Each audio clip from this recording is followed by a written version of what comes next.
तकनतू मिन रहमतिल्लाह, अल्लाह की रहमत से कभी नाउमीद ना हो। आज के इस उर्दू बेदारी कॉन्फ्रेंस में आप सबकी शिरकत हो रही है, काबिल मुबारकबाद है।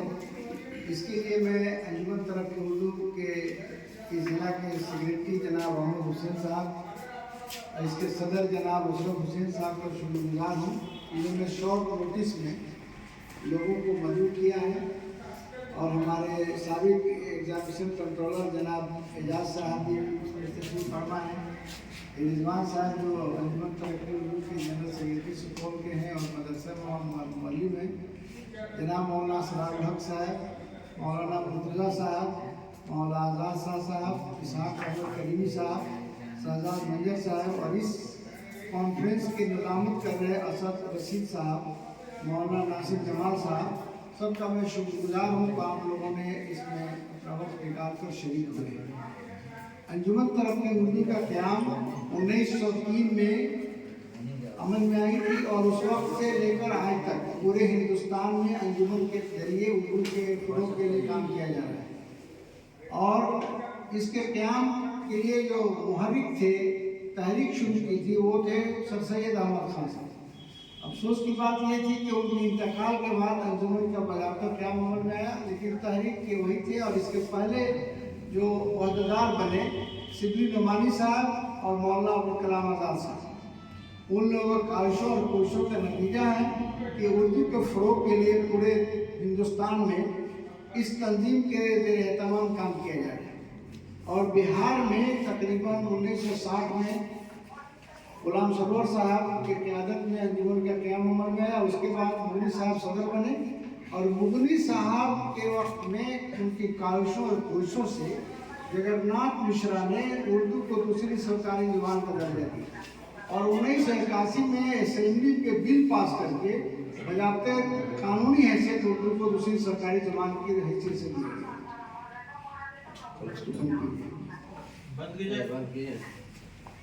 इसके लिए लगातार कोशिश की गई और उस वक्त उन्होंने तमाम दफातर में उर्दू के मुतरज्जिमीन बहाली हुई, तमाम जगहों को मुख्तस किया गया।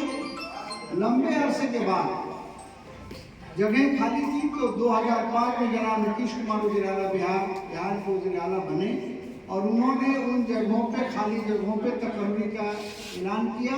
और अभी हाल के दिनों में तकरीबन 142 मुतरज्जिमीन की तकर्री की गई है और 1265 बहाली जो है अभी उसका अमल चल रहा है और बहुत जल्द सबको लेटर मिल जाएगा। उसमें कुछ तो रुकावटें आई थी, उसको दूर कर लिया गया।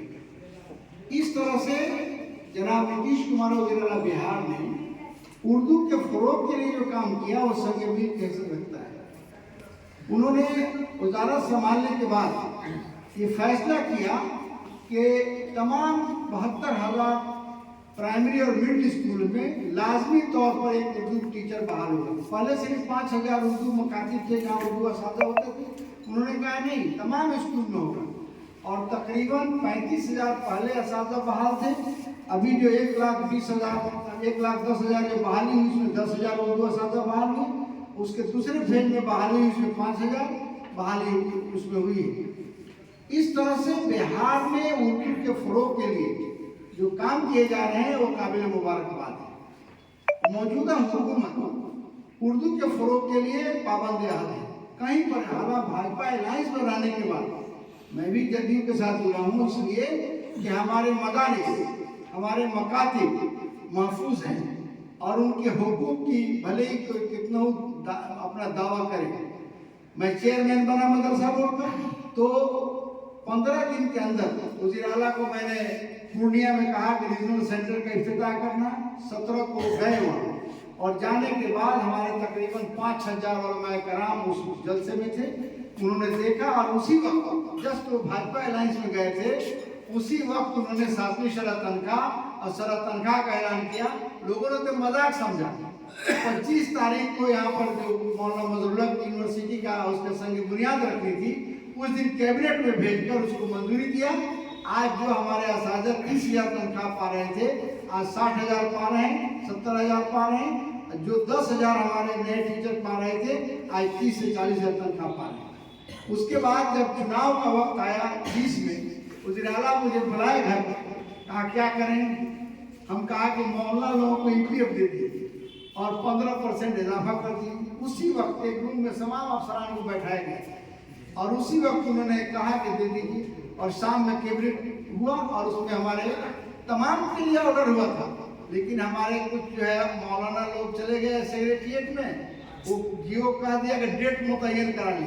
भाई डेट नहीं है, इसका मतलब सबको देना है। स्कूल में तो 6 से लागू था, तो आप जाकर वहाँ पर इन लोगों ने डेट लिखवा लिए कि 6 से। हमारे पहले के लोग छूट गए। जब कैबिनेट डिसीजन में डेट नहीं दिया गया, आप कौन होते हैं डेट देने? उसको दे दिया, हमारे पुराने लोग छूट गए हैं। उसके लिए कोशिश करने की जरूरत है। मैं भी इंशाल्लाह कोशिश करूंगा कि वो ETF मिलना चाहिए उनको, इसलिए कि वो भी तो हमारे असातिज़ा हैं। इस तरह से मदारिस के इस्तेहकाम के लिए काम किया गया। और मदरसा में सबसे बड़ा इनकलाबी कदम ये हुआ कि मदरसा बोर्ड के जो भी निसाब तालीम था, वो तकरीबन 25 वर्षों से किताबें नहीं थी, निसाब मुरतब नहीं थी, वो नोट लेके पढ़ते थे।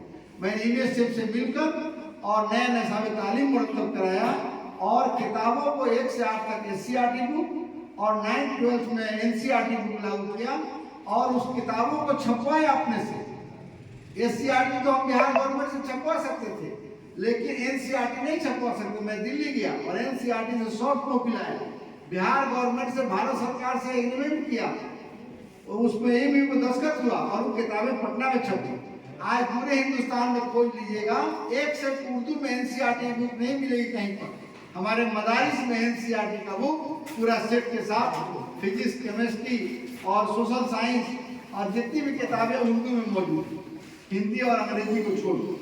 ये इनकलाबी कदम हुआ और हमारे बच्चे और जितने भी इस्लामी मज़ामीन थे, उन मज़ामीन को मैंने मुख्तस करके मैं देवबंद गया और तमाम किताबों को 2 दिन रह कर वहाँ दिखवाया। और मौलाना सलमान साहब के जरिए मैंने वहाँ किताब तबाद कराई उन्हीं के देख रेख में, ताकि एक नया हराम कोई नहीं छू सकता। उन्होंने छुपाया और कह दिया पब्लिशर को कि इसमें एक नया पैसा किसी को हराम को छूना नहीं है। उसने 1 करोड़ की किताब 60 लाख में छाप कर दिया और वहाँ से ट्रक से उस कोरोना पीरियड में 16 चक्का के ट्रक से लाद कर पटना में आया और तमाम मदारिस में मैंने किताब पहुँचा दी। तो उर्दू के फ़रोग के लिए मदारिस भी हमारे सेंटर है। हमारे उलमाए कराम अगर ईमानदारी से और मेहनत से काम करें तो इनकलाब बर्पा हो सकता है। एक नेमत है, मदारिस को लोगों ने बहुत हल्के में लिया है।